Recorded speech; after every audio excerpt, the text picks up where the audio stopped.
Bom, primeiro argumento. Física quântica, primeiro capítulo de qualquer livro de física quântica, de introdução à física quântica, né?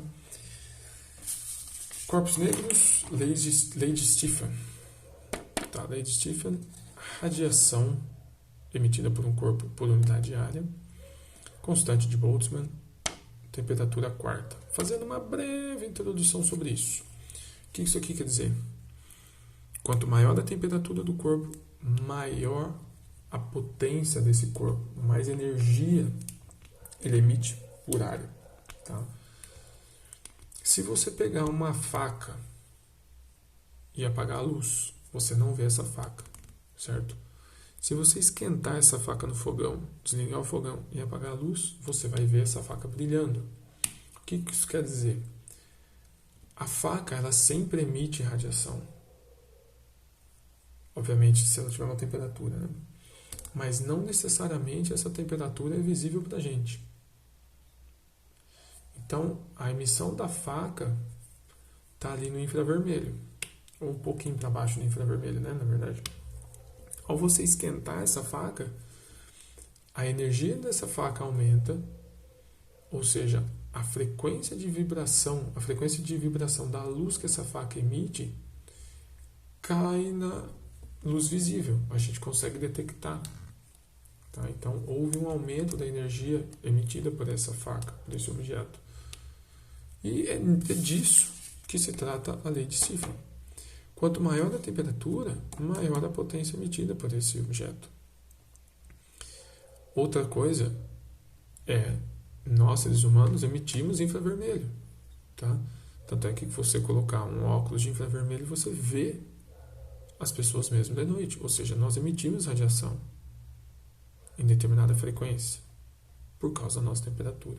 Então, temperatura e potência, ou temperatura e energia de emissão de radiação estão inteiramente ligadas. Tá? Temperatura do Sol, aproximadamente 5.700 Kelvin. Diâmetro do Sol, aqui modelo globular, né? Diâmetro do Sol é 1,4 bilhões de metros, ou 7 vezes 10 oitava metros do raio. E a massa do Sol, 2 vezes 10 é 30 quilogramas. Fazendo a continha aqui, simples, né? Multiplicaçãozinha e potência, você chega a 60 milhões de watts por metro quadrado. Então, a cada metro quadrado do Sol, você tem 60 milhões de watts. Presta atenção, essa não é a energia, a potência que o Sol emite e que chega a nós. Tá? Essa é a emissão do Sol, não tem nada a ver com recepção do Sol, da Terra, desculpa. Tá? Bom, potência, que é watts, né? É energia por tempo. A gente está dividindo por área aqui, então tem que dividir pela área. Área de quem? Área do Sol. 4π r quadrado, área do Sol. Usando esse raio aqui, a gente chega no valor, e obviamente, né, usando a unidade de tempo como segundo, a gente chega na energia do Sol de 3,69 vezes 10 a 26 joules por segundo. Então, essa é a energia que o Sol emite. De forma mais precisa, é esse valor aqui, tá? Então, essa é a energia que o Sol emite por segundo.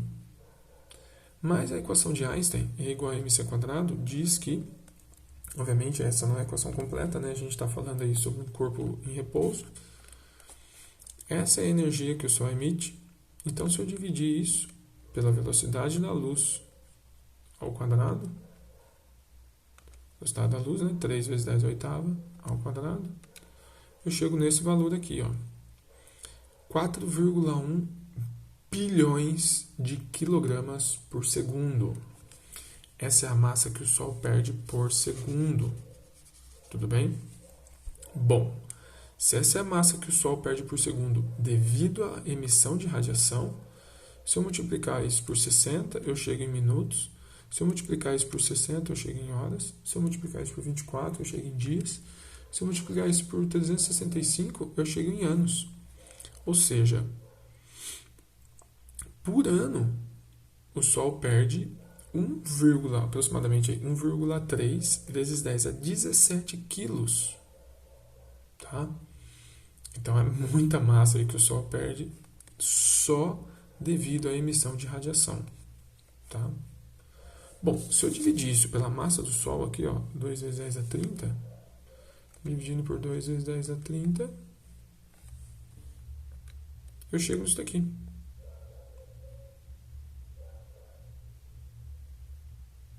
Tá? Então, essa é a fração que o Sol perde da sua energia por ano. Tá? Então, o Sol perde 6,4 vezes 10 a menos 14 da sua massa por ano. O que isso quer dizer? Isso quer dizer que o Sol teria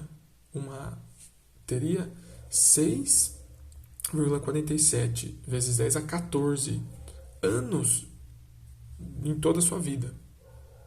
Essa seria a idade limite para o Sol. Se você colocar aí no Google, você vai achar que a idade provável aí que o Sol acabe é de 11 bilhões de anos, ou seja, 11 vezes 10 a 12. Tá? Aqui então a gente está errando por muito, né? Porque seria 1,1 vezes 10 a 13. A gente está errando basicamente aí por 60 vezes. Mas obviamente a gente não está considerando outros fatores de perda de energia do Sol, né? Perda de massa. Tá? Então é uma aproximação válida. E agora se a gente for para o Sol? Bom, se a gente for para o Sol na Terra plana, surgem alguns problemas. Porque, primeiro, não existe massa. Não é que não existe massa do Sol. Eu não achei esse dado. Em nenhum lugar fala a massa do Sol na Terra plana. Seria a mesma massa? Bom, não poderia ser a mesma massa. Tá? Se fosse a mesma massa, a gente encontraria sérios problemas aí. Tá? Se a gente mantivesse a densidade do Sol, a gente chegaria a uma massa de basicamente menos que 1.000 quilos. Chegaria, se eu não me engano, a 27 quilos. Eu fiz as contas, mas não coloquei aqui. O Sol não tem 27 quilos. Né? Se a gente mantiver a potência de radiação solar, levando em conta que a gente recebe 50% da radiação direta no modelo Terra plana, desculpa, mas a gente morreria tostado em poucos segundos. Tá? E por que eu deveria considerar a mesma temperatura? Bom, se temperatura e radiação e energia têm uma ligação íntima, a gente não enxergaria se o Sol emitisse outra temperatura. Então é uma obrigação esse valor aqui, 5.700 Kelvin. Beleza?